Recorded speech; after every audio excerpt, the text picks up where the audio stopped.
I'm Gibran, and it's my pleasure to introduce our esteemed speaker for today's seminar, Dr. Denis Erkal. He's a senior lecturer, which is equivalent to the North American Associate Professor in Astrophysics at the University of Surrey. He did his PhD from University of Chicago and held a postdoc position at the University of Cambridge. His research broadly focuses on galactic archaeology, specifically on how the Milky Way has evolved through the creation of smaller systems and the study of light streams. So today, Dr. Erkal will present a fascinating talk titled Waltz of the Milky Way and the LMC. He'll be discussing the LMC's role as a massive companion to our galaxy and its implication for our understanding of galactic structures and dark matter. So please join me in welcoming Dr. Thank you. Thanks, bro.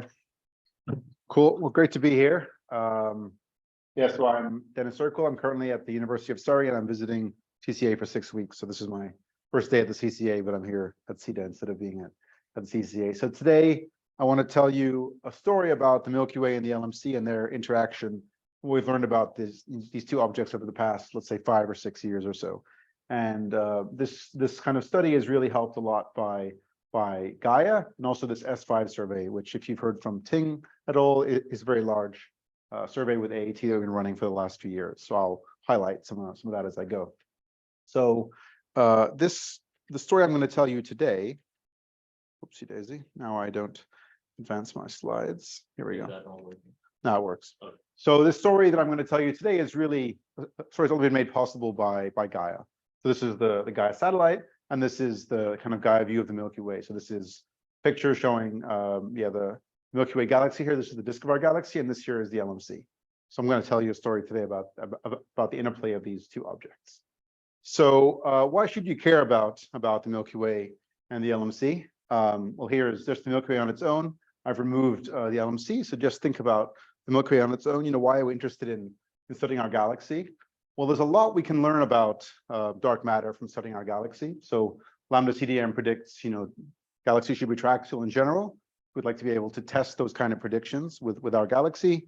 Various dark matter models can change these predictions. So in SIDM, for example, can end up with more spherical halos. And so by studying our galaxy, in a very precise way, we can learn a lot about dark matter. The mass of our galaxy, knowing the mass of our galaxy is very useful for understanding the cosmological context of our galaxy. We'd like to be able to do all of these things with our galaxy. And the question I'd like to talk about today is how are our measurements of these things affected by the LMC? And do we need to worry about the LMC, or can we just ignore it? And is our galaxy even in equilibrium? So these are the types of questions I'd like to talk about today and show some signs that it's really not in equilibrium. So the other player in this story is the LMC.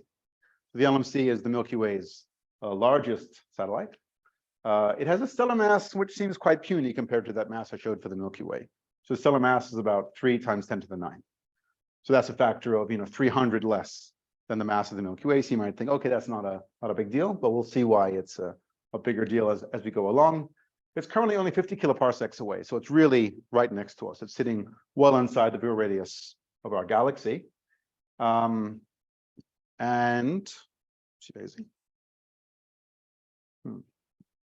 it's currently on its first approach to the Milky Way. This is really quite crucial. I'll give more evidence of this as I go, but it's really coming in for the first time, and it still has its intact dark matter halo. If this wasn't the case, if it wasn't on its first approach, the story could be very different. It could have already deposited a lot of dark matter, but we do believe it's on its first approach, and I'll show more evidence of that as we go along.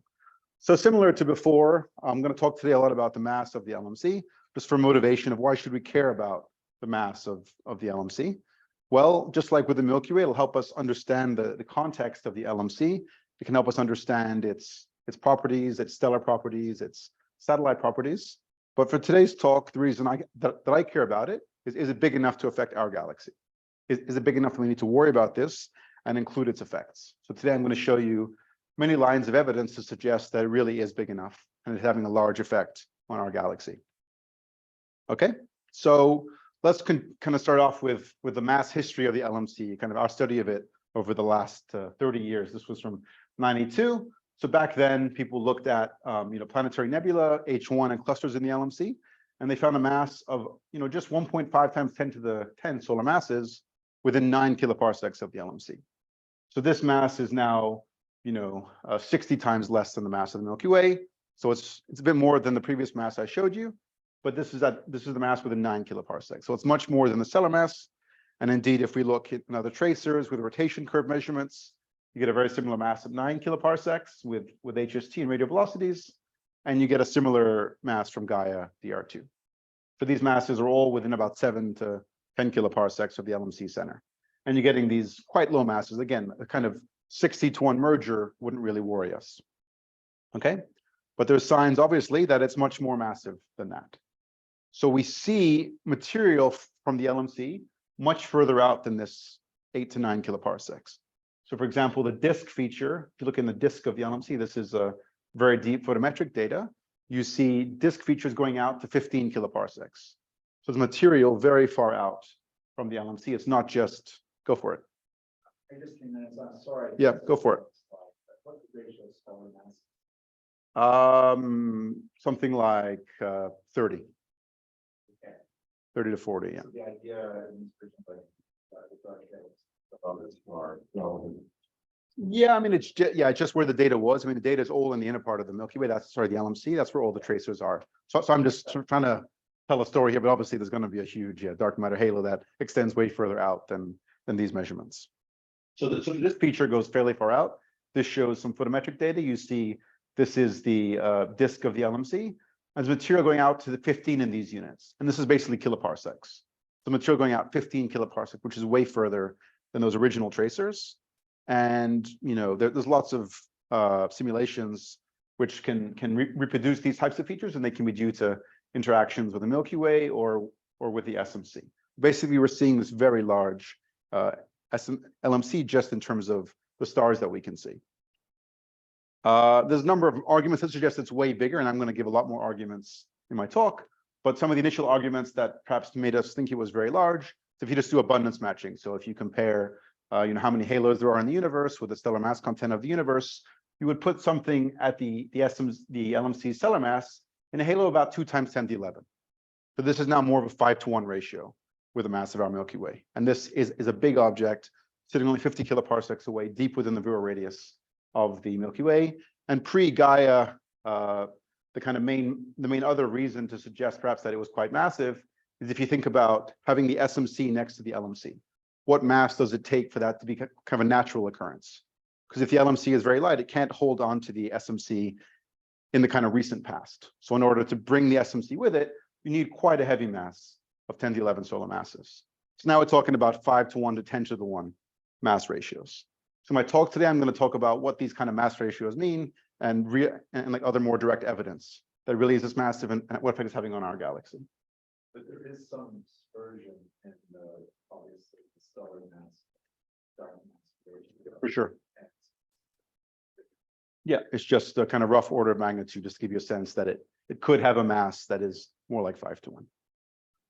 Okay, so this was the initial picture that I showed you of the kind of sky with Gaia, and the kind of picture I hope you will leave with at the end of this talk is this kind of picture, that the LMC is really quite massive. So here I've just artistically placed the LMC at the same distance as the galactic center to show you if the LMC was only 8 kiloparsecs away, it'd be quite a big object in the sky. So it is quite a large thing. So today I'm going to tell you 2 parts of this story.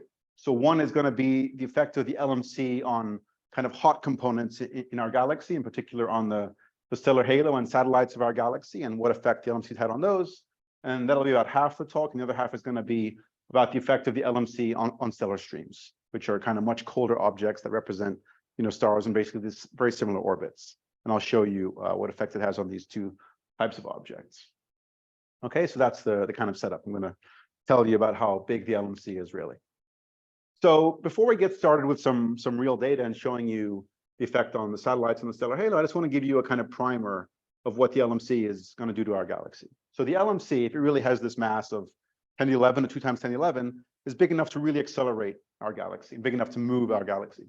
And the first kind of simulations of this, again, this wasn't based on data, just based on simulations, but Gomez et al. Made some simulations showing how large this effect could be. And it's not too surprising. You have a 5-to-1 merger, both objects are going to move in response to each other.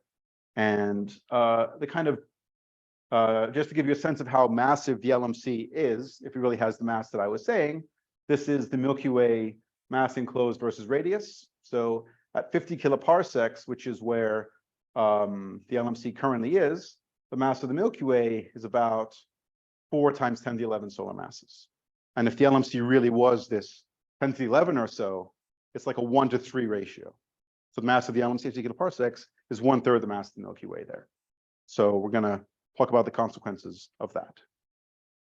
So, so here's a kind of picture of the Milky Way. You have a disk in the Milky Way, you have a halo, you have a dark matter halo. And this is a picture, by the way, that's been building up for many years now. But I'm going to talk about the kind of basics of what should happen now. So the LMC is roughly on this kind of trajectory. This is a cartoon trajectory, but the LMC is roughly orbiting in the YZ plane, for those of you that like Milky Way coordinates. But basically it comes from here and it orbits down and ends up roughly over here. So as the LMC is going along this orbit, it's going to accelerate things. So the first thing we expect to see is that the LMC should directly accelerate stars along its kind of close to its past orbit. This is, kind of part of dynamical friction, how that works. But basically, the stars that it moves close to, it's going to pull them close. So we expect to see roughly a kind of overdensity along this past orbit. But the other thing we're going to see is that the LMC is going to be pulling down on the Milky Way. So as it flies under the Milky Way, it's going to pull down on our galaxy. And what this does is kind of interesting because there's this kind of separation of timescales. So this is a plot. Let's look at the top panel of this plot.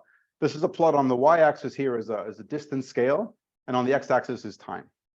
So this dashed curve here shows the rotation curve of the Milky Way. So if we look here, let's say at 10 kiloparsecs, it takes a star roughly, let's say, 250 megayears or so to go around at 10 kiloparsecs. But the Milky Way will move by 10 kiloparsecs on a timescale of 600 megayears. So the Milky Way is moving by 10 kiloparsecs on a 600 megayear timescale, but the orbital timescale is much faster than that. So the stars, when this black curve is above the blue curve, they can respond adiabatically. So they kind of move with the Milky Way as it accelerates. But the stars here to the right, they have much longer orbital periods and the time it takes the Milky Way to move by that much. So you have this almost decoupling of the inner and outer Milky Way. Now, it's not an exact decoupling. This is just a rough picture. But the inner Milky Way can effectively decouple from the outskirts. And this decoupling is at about 30 kiloparsecs. So at kind of 0th order picture, what you expect is that the inner 30 kiloparsecs, let's say roughly, move coherently downwards. And the rest of the galaxy doesn't respond coherently. And so you should have this kind of bulk motion to the outskirts of the galaxy. Now, this is just a rough picture. You can do it with simulations, and you can see these effects. Well, if you were to try to estimate a tidal radius, I mean, this map is radius. Yeah. That would be quite substantial. Right? Yeah, I think the tidal radius, given the mass of the Milky Way at that distance, is something like, I think it's like 20, 25 kiloparsecs, something like that. But it's quite substantial, yeah. So there's this kind of adiabatic region, and then we have this motion through the outskirts. So now let's see some simulations. That was just a cartoon picture. So these are some simulations from Nico Garavito Camargo showing the motion of the Milky Way stellar halo in a simulation. So this here is the kind of galactic coordinates. So this would be the plane of our galaxy, and this would be the northern direction and the southern direction. And this color is the vertical velocity, basically. And you can see that it's all red. So that means on average, there's this upwards motion everywhere on the sky. And it does depend exactly on where you are, but roughly this picture is red. And that's the kind of thing that I said we should be looking for. And you also should have this kind of wake along the past trajectory. So if we look, for those of you that love galactic coordinates, unfortunately, these plots are flipped. So the LMC is moving to here. So this here is the LMC's current position. And you see this kind of overdensity in the stellar halo in the simulation. So we should expect to see this kind of overdense stellar halo in the Milky Way, which roughly traces the past orbit of the LMC. So if you look at relatively close distance slices of 45 kiloparsecs, you see it close to where the LMC is today. If you look at more distant slices, you see this overdensity along the past orbit. So this is the kind of prediction of what we hope to see. And these are just some more simulations, just driving that home. But once again, just showing the kind of stellar density of the Milky Way in different distance slices. So within 30 kiloparsecs, this is the stellar density. Don't really have any effects in the stellar density. These are the mean proper motion. So these three rows are like the average velocity. And you can see, at least in these columns, the colors aren't too red or blue. They're kind of close to white. So that inner 30 kiloparsecs in a simulation doesn't move too much. But if I look further in the outskirts, so between 30 and 60, 60, 90, 90 to 110, you can see that these colors are becoming quite strong now. So the proper motion in B, which is this vertical motion, is very red everywhere. So you have this kind of upwards motion we're expecting. The radial velocities have a nice dipole. So if you look towards the south, you see stars coming towards you. You know, the north starts moving away from you because we're moving downwards through our halo. And in the stellar halo, you expect this overdensity kind of along the past orbit of the LMC. So now let's see this with some data now. Okay.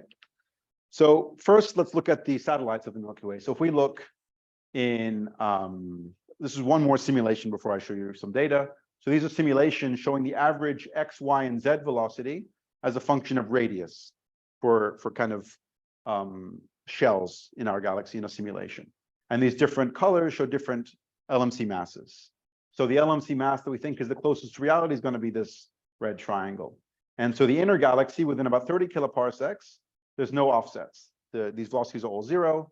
As we go out to, let's say, 100 kiloparsecs, you're starting to see this velocity of about 30 to 40 kilometers a second for this LMC mass. We're expecting that on average, if I take a shell of material at 100 kiloparsecs, you're moving upwards relative to us. So now let's take a look. So these are 33 globular clusters and dwarfs with radii more than 30 kiloparsecs from the Milky Way center. Their X and Y velocities are consistent with zero. So they don't have any significant shift in X and Y, but their Z velocity is strongly non-zero.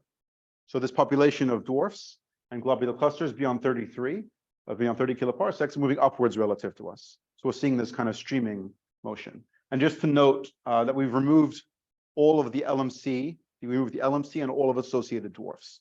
So there are 6 LMC dwarfs beyond this distance. They're not in the sample. So this is not anything that obviously belongs to the LMC.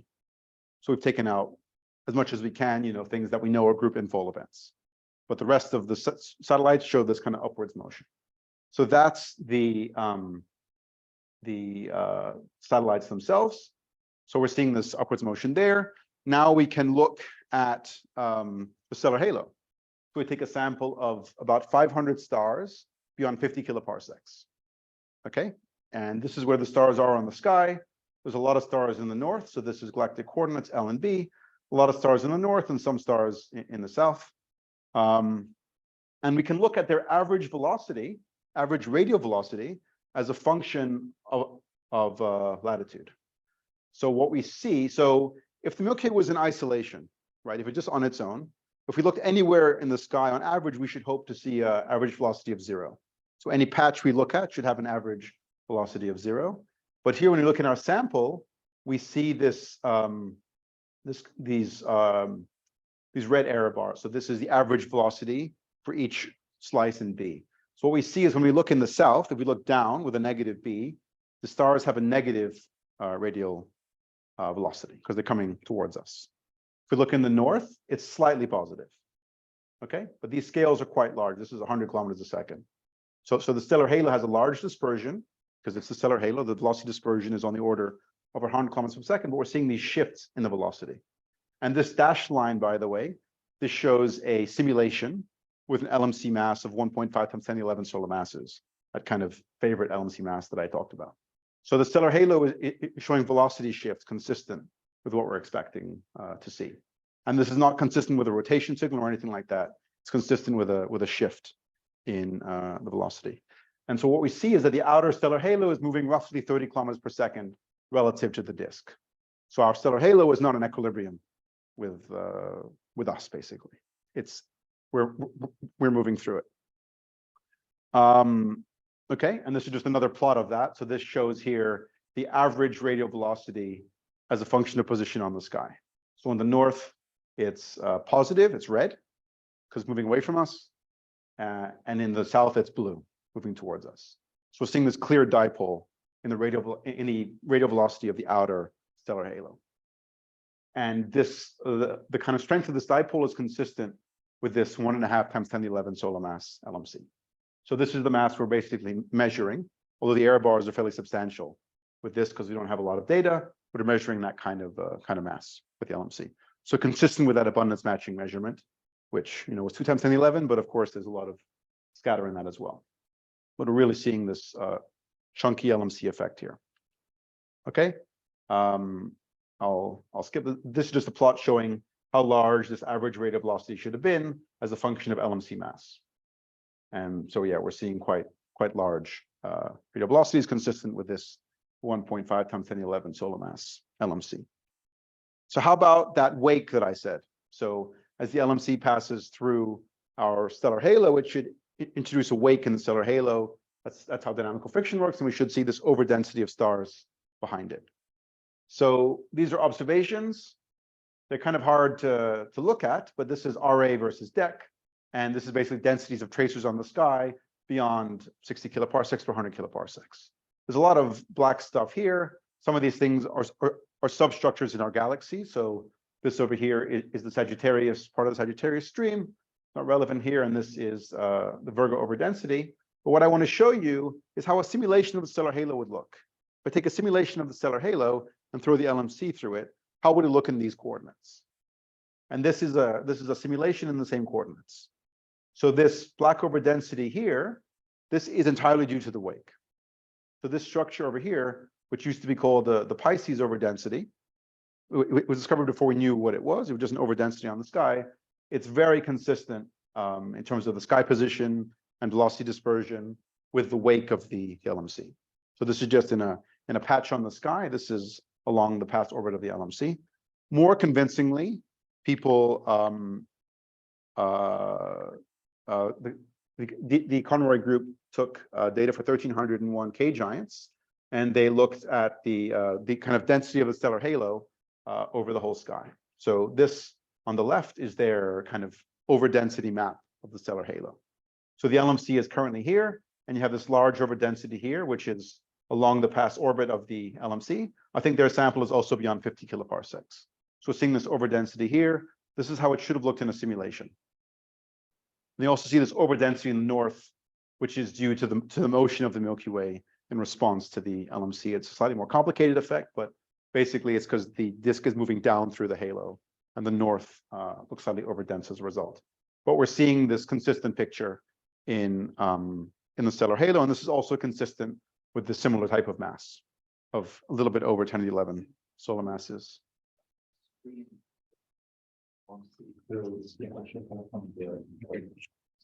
mean the Magellanic Stream?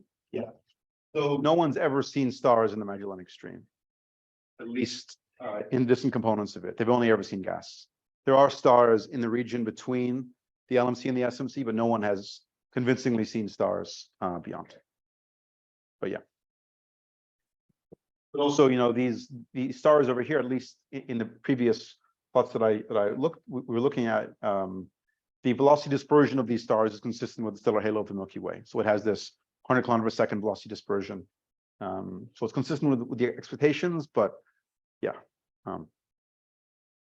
So that's how the stellar halo looks. So we have the satellites of the Milky Way, the stellar halo show this bulk motion, and also these density enhancements consistent with the LMC's motion through our galaxy. And this was the mass that they used in the simulations. It was a bit more massive than 1.5 times 10 to the 11, but it's the same type of number. So it's this quite chunky mass ratio. So the other thing that the LMC is doing, which is not really a measurement of its mass necessarily, but if you take the masses that I've just shown, you can then look at how much of the orbits of satellites change. So this is a plot showing the pericenter and apocenter for the satellite orbits with and without the LMC, to give you a sense. So this blue is without the LMC, and the orange is if you include the LMC. So the orbits of satellites can change a lot. And indeed, if you include the LMC's effect, you can actually rewind the LMC and see with this kind of LMC mass that I'm saying, there are 6 satellites that go into the LMC and will be bound to the LMC in the past. So you can see this group infall event consistent also with this mass. If the LMC was way lighter, it wouldn't have been able to hold those satellites in the past. So you get this kind of combined picture where you see the sloshing of the stellar halo of the Milky Way, you're seeing the velocity offsets of the satellites, and you're seeing this group infall of at least 6 satellites, which fell in with the LMC, all consistent with the same mass. And this is a plot just showing the relative velocity and position of these 6 satellites at their closest approach to the LMC. So these red satellites here sit below the escape curve of the LMC, which is this black line. And this is in the past. This is not a present day plot. This is rewound to their closest approach to the LMC. So there are satellites that can easily be bound to the LMC in the past. So that's the effect on the stellar halo and satellites. So what I want to talk about next is the effect of the LMC on streams. These are going to be streams that orbit the Milky Way. And with these, we can actually get way more precise constraints than what I've shown so far. So to give you a little primer on streams, streams form as globular clusters of dwarfs tidally disrupt in the Milky Way. Once the stars strip from the dwarf, they roughly follow the same orbit as the dwarf. So you see these kind of ribbons on the sky. So this is RA index, and you're seeing these kind of lines on the sky. So these are globular clusters and dwarfs that have disrupted, and their stars now following the same orbit. So you can see these kind of rivers on the sky. And these are really useful for measuring the potential of our galaxy, because you can basically read off the acceleration that these streams are feeling. So this is where I get to highlight the great data set. So with the S5 survey, we've taken data for more than 10 streams in the Southern Hemisphere. So here I'm just showing a subset of those streams. And what's really great is that with these streams, we have 6D information. We have proper motions from Gaia. We have radial velocities from the S5 survey. We have distances from variable stars like BHBs and RL-IRA. We have the 6-dimensional view of these streams, which is amazing. So just a quick primer on streams before I show you some real data. So like I said, stars get stripped of the tidal radius. So this is can imagine a ball of stars going around here. Stars would get stripped of the tidal radius, the inner and outer Lagrange points. So you'd have stars heading up this way and heading out this way. Once they're stripped, the stars follow an orbit. They're just tracer particles in the Milky Way, and you get these leading and trailing arms that roughly follow the orbit of the ball of stars itself. And so you have these kind of orbits delineated on the sky. You don't have to wait to measure accelerations. You can just see the curvature of these tracks on the sky. And the stars themselves roughly follow the same orbit, although not exactly. And so here's just a movie of that going around. So this is a movie looking down on the plane of a stream going around, and you get this kind of long object forming. And over here is just showing the same movie, but in kind of radial offset versus angular offset. And you see the stars leaving kind of in the radial direction as they leave. And from looking at this movie on the left, you see that the stars follow each other. So if I looked at a star here, this velocity should point along the stream. So I should have these velocity vectors of the stars that roughly point along the stream. So that's the kind of 0th order model of a stream. So now let's look at some real streams. So in the Southern Hemisphere, none of the streams look like this. They all have misalignments. So instead of the velocities pointing along the stream, they're actually misaligned. So this is a plot from Nora's ship. The black lines here show the several different streams in the Milky Way. So these are the orientation of the stream. And these blue lines show the proper motion vectors of the stars in the stream, how the stars are moving along the stream. And you can see many streams have large misalignments. So Chenab, for example, is aligned this way, but the stars moving this way. They're not moving along the stream. Atlas shows fairly large misalignment. Indus, many of these streams show misalignment. So what's going on here? Why don't these streams look like what I've just told you? And the answer is going to be the LMC, okay? The most famous of these, perhaps, is this Orphan-Chenab stream. This is the one with the large spot on the sky showing where stars are along the stream. This is the stream on the sky, and these arrows show the way the stars are moving. So they're really not moving along the stream, especially over here on the left. Over here on the right, they're kind of moving along the stream. On the left, they're really not. And this misalignment is very large. This misalignment here corresponds to stars moving across the stream at about 100 kilometers a second. So typical speeds in our galaxy are on the order of 100 kilometers a second. And here we have stars moving across the stream at 100 kilometers a second. So what's going on here? Well, what's happening is the LMC.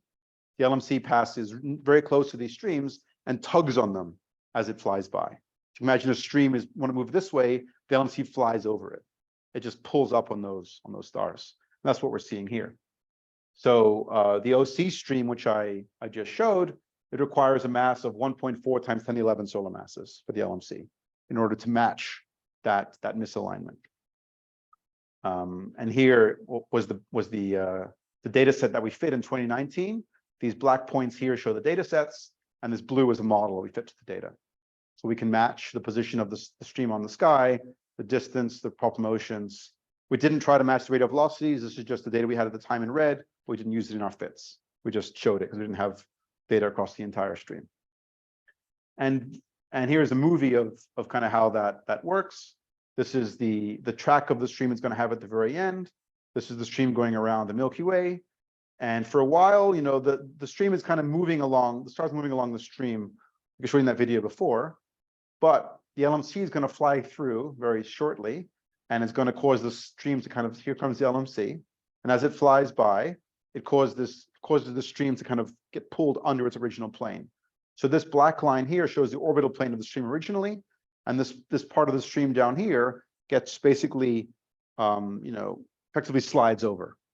And that speed is 100 kilometers a second to get this misalignment. So again, red is data, blue is the model. So we can easily match this data.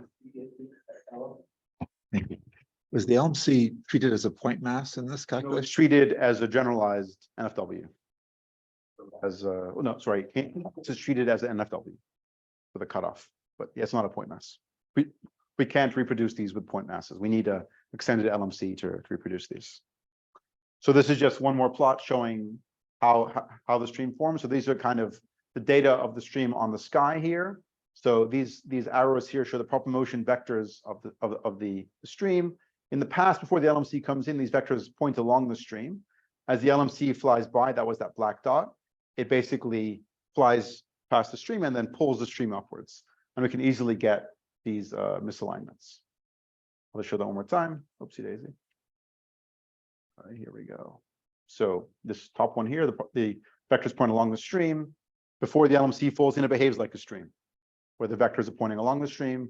Once the LMC flies by, that's that black point here. You're going to get these massive propulsion motions across the stream, which is needed to match the data. So this is perhaps the most perturbed stream in our galaxy. And again, we can match all these data. So this is position on the sky, distance, propulsion motions, radial velocities. We have this beautiful 6-dimensional data set, and we can match all of it pretty much. So one thing I do want to highlight is that our fits are not perfect. Okay, so we do have some residuals. The chi-squared per degree of freedom in these fits is about 2. These fits do not capture everything in the data, but they're still fairly good fits, we think. But there are things missing, which I'll talk about next. You mentioned that Yeah. in that case, a specific mass that needed to be fitted. Yeah. Can you relate that mass? Yeah, so let me show basically this is a plot showing comparisons of the mass we measure with the OC stream to other streams. So here is the mass enclosed profile of the LMC in these models.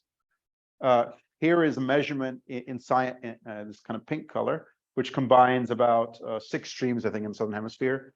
It's up here. This here is a mass with a different stream in cyan. This is Sagittarius stream. So it's consistent with those masses, and it's consistent with what we're seeing in the stellar halo, and the mass is needed, for example, to take the dwarfs back into the LMC. So I think, So completely independent dynamic methods to reduce mass. yeah, yes, yeah. And which is the superior method now? Well, it's just, I mean, those kind of measurements I showed at the very beginning, those were masses within 8 kiloparsecs. And now we're talking about the total mass at like 200 kiloparsecs. So I think the measurements are all consistent with each other. I mean, the streams have the smallest error bar. Yeah.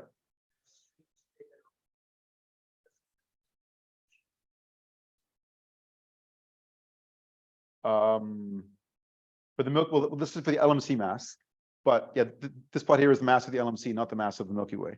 This is the mass of the Milky Way over here. But yeah, no, I mean, I think for the mass of the Milky Way, I think the stellar halo is also an excellent tracer of the mass. So this here is the mass profile we measure with the OC stream for the Milky Way, and this is the mass measured from the stellar halo of the Milky Way. So the stellar halo error bar is, you know, smaller than the mass of this particular stream. So I think what's nice about the stellar halo is it lives really far out. With streams, you know, the furthest stream we have is the Sagittarius stream, which stops at about 100 kiloparsecs. So if you want to go beyond 100, then the current streams won't get you there. But the stellar halo could in principle go beyond that as we take deeper data.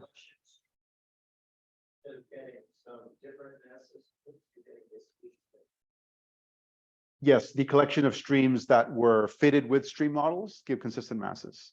Some people have in the past fit streams with orbits, and they have offsets. But I think all stream measurements give consistent masses. But the thing I want to highlight on this slide is that streams measure the mass of the Milky Way where they live. So this is a plot of the enclosed mass profile measured with this stream, and these dashed lines show where the data is. This data is between 15 and 55 kiloparsecs, and this bottom plot here shows the fractional uncertainty on the enclosed mass of the Milky Way. And the lowest uncertainty is where the data is. It kind of lies within the data range. So you can think of each stream as kind of measuring Milky Way mass where it lives. And so by combining many streams, you can hope to build up a consistent picture. And that's what many of us are working on that now, trying to do kind of multi-stream fitting. But yeah. Cool. So how much time do I have left? So I guess let's take 10 moments and then we can take. Okay, sounds good. So so what I wanted to highlight on this slide was just that we're measuring the mass of the Milky Way where the streams live. And so we're getting the tightest constraints on the Milky Way mass where the streams live. And this right plot here shows the mass enclosed profile of the LMC. So for this plot, our LMC mass matches previous measurements. This number here is, I think here it's about 1.2 times 10 to the 12 times 10 to the 11 solar masses. And these are previous measurements over here on the right, which is consistent with. And this here shows the fractional uncertainty in the LMC mass. And this fractional uncertainty on the enclosed mass is basically best measured in the region that kicks the stream the hardest. So this region here, this dashed line here, shows the closest approach of the stream to the LMC, which is at about 20 kiloparsecs. And we're getting our tightest measurement where that strongest kick occurs, and that's that region that's kicked at about 100 kilometers a second. So the other thing that we get with these streams is we also measure the shape of the Milky Way. So in that first slide, I said one of our goals is to measure the shape of the Milky Way to show that it's triaxial or flattened, and to measure that flattening. So with these streams, with the OC stream in particular, the stream prefers an oblate and a prolate fit above a spherical fit. So the likelihood is much better to let the Milky Way be flattened. And this is somewhat confusing, but what's even more confusing is that these shapes are actually aligned with the LMC in some way. So the prolate halo, which has a flattening of 1.4, which is quite a large flattening. This prolate halo, this is the position on the sky where the prolate halo was pointing. So these prolate halos are not aligned with the disk of our galaxy. We let it be free. And it's choosing to point the prolate halo at the LMC. So this is the prolate halo direction, and this is the LMC's present day position vector, this blue dot. So the prolate halo is pointing at the LMC, which is very weird. I mean, the Milky Way halo shouldn't really care where the LMC is today. It's just flying through our galaxy. That's a tiny bit suspicious. The oblate halo with a flattening of 0.6.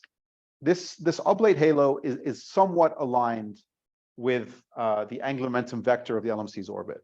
So this here shows the orientation of the oblate halo of our galaxy, and this is the angular momentum vector of the LMC's orbit around the Milky Way. This point, and with previous measurements, we had this red error bar for the orientation of this oblate halo. Now it's over here a little bit, so it's shifted slightly with this new data set. but it's still weird. So typically what you expect is that the flattened halo should be aligned with the disk of our galaxy. And we're finding flattenings that want to be way out of that plane. So it could be suspicious. And I will say that the oblate halo is not so different from measurements with the Sagittarius stream. So this is our oblate halo, and this is the Sagittarius oblate halo. They are getting more different with this newest set of fits. These black region here shows much better data than was available to get this red cross. But basically, the streams in the outer part of the galaxy want really flattened halos for the Milky Way. And we can talk about why that is. But one thing that we saw in this recent work is the acceleration field that these two halos generate, the oblate halo and the prolate halo, even though the shapes are very different, the acceleration field they generate, so this is in the stream coordinates. So this x prime and y prime are in the plane of the stream. The acceleration field they generate is qualitatively similar. They both have this kind of left to right asymmetry, and this can actually bend the stream on the sky in order to match what we're seeing. So we think that even though we're getting these two really weird shapes, there's something physical about them. They are telling us something of what's going on with this stream. It's not exactly in a plane. This is just the rough plane. I mean, if the plane was orbiting in a spherical potential, it would be exactly in a plane. This stream is roughly in a plane. Very non-spherical Milky Way, so that's why I asked. Yes, but even in this non-spherical Milky Way, it's still fairly close to being in a plane. So we find a kind of similar acceleration field in these prolate and oblate halos. We think maybe it's something physical is going on here. So there's several different options here. So there are simulations which suggest that when the LMC, in cosmological simulations that have an LMC falling in, that the shape of the Milky Way halo is related to the orbital plane of the LMC, and that you can get a very large change in the flattening of the Milky Way halo, where corresponding to the pericenter of the LMC. So it could be that we're really measuring this weird shape, and that one of them is correct. Either the oblate or the prolate one is correct. That is one possibility. Could it be related to the Gaia sausage merger? We don't think so. So this is the kind of orientation of the debris of the Gaia sausage, which could be like a prolate dark matter halo, you might think, when it scatters all the stars and dark matter. Our prolate halo is going this way. So we think it's not aligned with Gaia sausage. We have included all the classical satellites in our analysis. It's not due to any other perturbations. It's not like the SMC can do this. So it's something else. So the other perhaps option, especially given the alignment with the LMC, is maybe it's due to some incorrect modeling of the Milky Way LMC encounter. And I think I'll show a few more slides and then I'll finish up. But I want to basically say that, so this is one option. This could be real measurements. We're not sure yet. So it's either real measurement, we think, or it's due to some incorrect modeling that I'm going to talk about now. So one of the things that I've really missed out in my analysis is the real Milky Way and LMC, they will deform as they merge. So in all the analysis I've shown you so far, we treated the Milky Way and LMC as rigid objects. They weren't allowed to deform. But here is a set of simulations run by Sophia Lillingen, showing the Milky Way density contours, the LMC density contours, and the combined contours as they merge. Well, not merge, but in the LMC's recent history. And you can see how much the Milky Way is deforming and how much the LMC is deforming. So you get these huge deformations of both systems, which we haven't accounted for. So we can now ask, how much do these deformations affect the streams of our galaxy? And I will show a plot here showing, basically, this is a plot showing the effect of different levels of these deformations, starting from the rigid monopole, which is basically no deformation, all the way to a fully live case, and how much these deformations matter. So these plots here show kind of stream mock observations, and 0 here corresponds to the fully live case. So if everything was fully live, we would basically be at 0 here. And the monopole is what we're currently using. So there are quite large offsets between this live, fully live stream evolving in the presence of the Milky Way and the LMC, and what we're currently assuming, which is basically this monopole model. And these gray error bars here show the observational uncertainties. So we have these systematic effects, which are the difference between this blue line and 0 compared to these small observational errors. So basically, we're neglecting things that are much larger than our observational errors. We're neglecting issues in our model that are much larger than our observational errors. So it could be that this is the answer, that we need to include models like this, which include deformations in order to fit streams like this and to accurately infer any properties here. And this is our next step. So our next step is to build models like this, which can basically allow us to fit deforming models to the Milky Way and the LMC. So I think with that, I think I'll stop there. Let me go forward to my conclusions here. I have a few more things to say, but I can say those later if people want to talk about them. But I'd say perhaps the most exciting thing that I'd like to highlight is that this data set is actually sensitive to the past orbit of the LMC. So I said that in order to get this right, we have to fly by the LMC in the right place. And we can actually use that to measure how much dynamical friction the LMC has experienced. So if we accelerate the LMC too much into the past, it will miss this stream. If we accelerate it too little, it misses the stream. So we can use that to fit for the amount of dynamical friction the LMC has experienced. And we fit that with this multiplier of Chandrasekhar dynamical friction. So basically give our models the flexibility to increase or decrease dynamical friction. And just for context, the stream passes within about 20 kiloparsecs of the LMC, and turning off dynamical friction will move the LMC by 6 kiloparsecs. So we have this very sensitive geometry, and we can actually use that to measure how much dynamical friction the LMC's experience. So this is the plot of the this parameter f, this multiplier of dynamical friction. So this is the log of that parameter. So 0 here would correspond to Chandrasekhar dynamical friction. 1 would correspond to 10 times stronger than Chandrasekhar. -3 is 1,000th Chandrasekhar dynamical friction. So with this data, we're actually able to measure how much dynamical friction the LMC is experienced over this 250 mega-year time period. Some generous mass. Not the mass, but there is going to be some degeneracy because the mass itself is also needed to accelerate the stream. So that is broken, but there's a bigger issue with if you trust these models, because I've just told you that I'm ignoring things that are larger than the error bars. But if that said, this data is capable of constraining dynamical friction. So I'm going to end there. Let me skip ahead to my conclusions. But yeah, so today I told you a story about how the Milky Way is really out of equilibrium. And if you want to do any kind of precision measurements in our galaxy, you have to include these effects. We see the effects in our stellar halo. We see it in the satellite population. We can really see it in streams. We see huge velocity offsets, and we're getting very weird shapes for our galaxy, which we're not sure we believe. But we're working on shoring up our models so that we can trust what we're measuring. And yeah, we've measured how much dynamical friction the LMC's experienced for the first time, I'd say. You know, exactly what that measurement means, I think we're still trying to understand ourselves, but we are able to make that measurement. And our next step is to really try to look for signs of deformation, to see the Milky Way dark matter halo deforming. And that will place strong constraints on alternative gravity models and hopefully on dark matter models as well. But yeah, thanks for your time.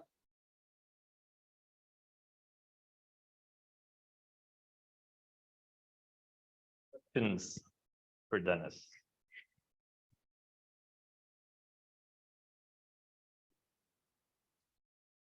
Thanks for a very interesting talk. Apologies for this pretty naive question, but so you pointed out that streams are really useful, right, for these things. Do we have enough streams in the Milky Way that, like, where whatever the impact factor was of the LMC, we would have been able to make such a measurement, or did we sort of get lucky that, like, it flew really close to this one stream? Yeah, there's a slide that I showed. Yeah, there's a slide that I showed streams that pass close to the LMC in the past. So the OC stream has one of the closest and strongest passages, but there's several other streams with similar passages. It's just that the way the deflection works is not as visible on the sky. It's more like along the line of sight. But there are many streams passing by the LMC at different times. And the best ones are in the southern hemisphere, where the LMC is. But what's really cool is that those streams pass close to the LMC at different times. So the OC stream is passing by 250 mega years ago, but like Tuck 3 passes by 100 mega years ago. So our hope is that by combining all those streams together, we can kind of almost get a kind of a track of the LMC at different times and really get that past orbit. And that will let us measure dynamical friction. Okay.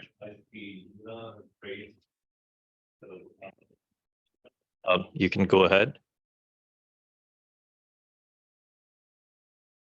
Hello.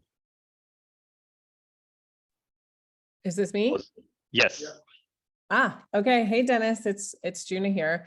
So I really enjoyed your talk, and I remember back in the day when you were talking about individual streams being perturbed by dark subhalos. And so I'm just wondering if you could comment on your thoughts about the prospects of actually finding starless halos perturbing individual streams, and what we have to, as opposed to these larger perturbations coming from bigger halos that do more kind of systematic damage. What do you think the current prospects are, or the sort of prospects maybe on a 50-year time scale for actually detecting dark subhalos and constraining dark matter models using the deformations on thin streams by individual halo passages?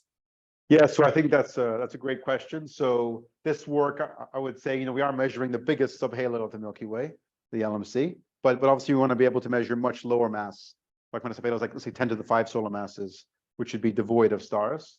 So there are many streams that contain those perturbations. So when a small dark matter halo flies through a stream, it doesn't do this kind of large scale damage, doesn't produce huge velocity offsets, it makes little wiggles and gaps in the streams. And we have measured those streams already. There are streams with perturbations that look consistent with coming from much lower mass subhalos. The difficulty is, in order to kind of be sure that we're fully modeling all the baryonic effects and that we're comfortable with those things, we need to know the potential of our galaxy. So this kind of modeling allows us to understand stuff that I've presented today, will allow us to understand, let's say, the past few gigayears of our galaxy. Then we can do orbits over those timescales and know where all the baryonic things were, like all the dwarfs, for example. And then we can be more certain when we start analyzing individual features in like little wiggles in streams that we're sure it's not baryonic. But there are many streams that contain the kind of features that Juna's talking about. And we have fit those streams already. So in papers by Neil Bannock with Joe Bovey, we made constraints on warm dark matter particle mass. So we are making those measurements, but I feel like we need to be more sure about all the baryonic effects and be more careful with everything to fully trust those measurements. But they are some of the strongest measurements to date on the warm dark matter particle mass. I think prospects are good overall. I guess in my answer, we need to be careful that we fully trust what we're doing.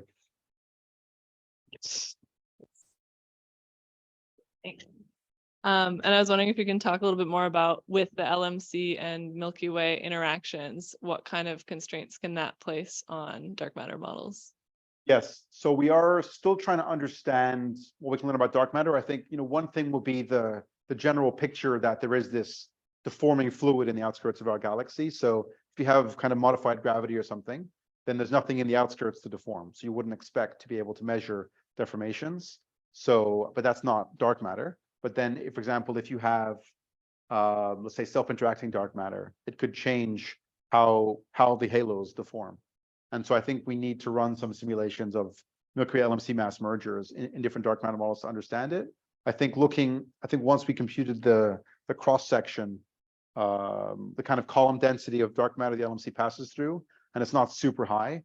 So I think if you're talking about SIDM models, if you ask, the cross section times the column density is 1 or something, I think we ended up with, we'd be probing something like, this cross sections of like 10 or 20, which is a lot worse than like the bullet cluster, where people are probing like 0.1 or 1 centimeter squared per gram.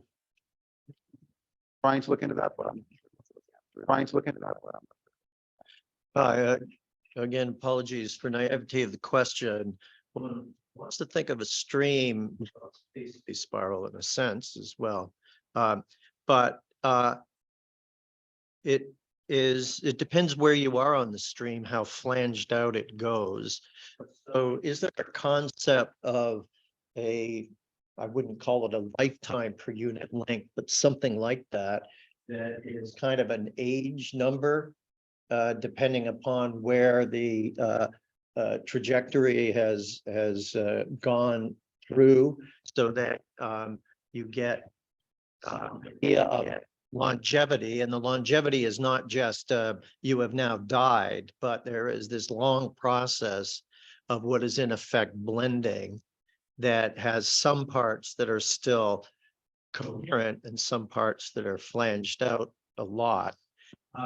So that's an issue of how long do these things live, and how can one take into account that when you're trying to build dynamical models, because you need the entire history of what has already been splashing out. Yes. So in terms of phase mixing with streams, so I mean, if you look at the stream, look at the width of the stream.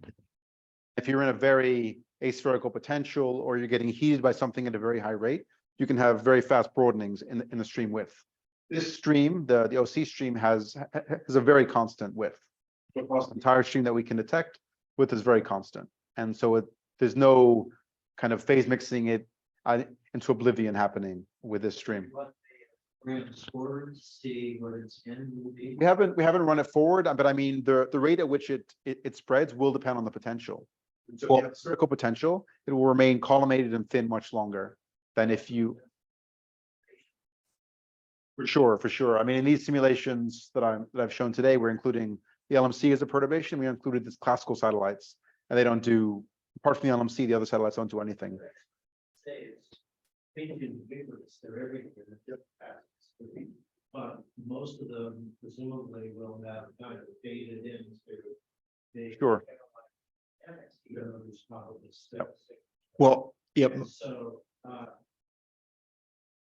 there is, I guess, there's some kind of thing that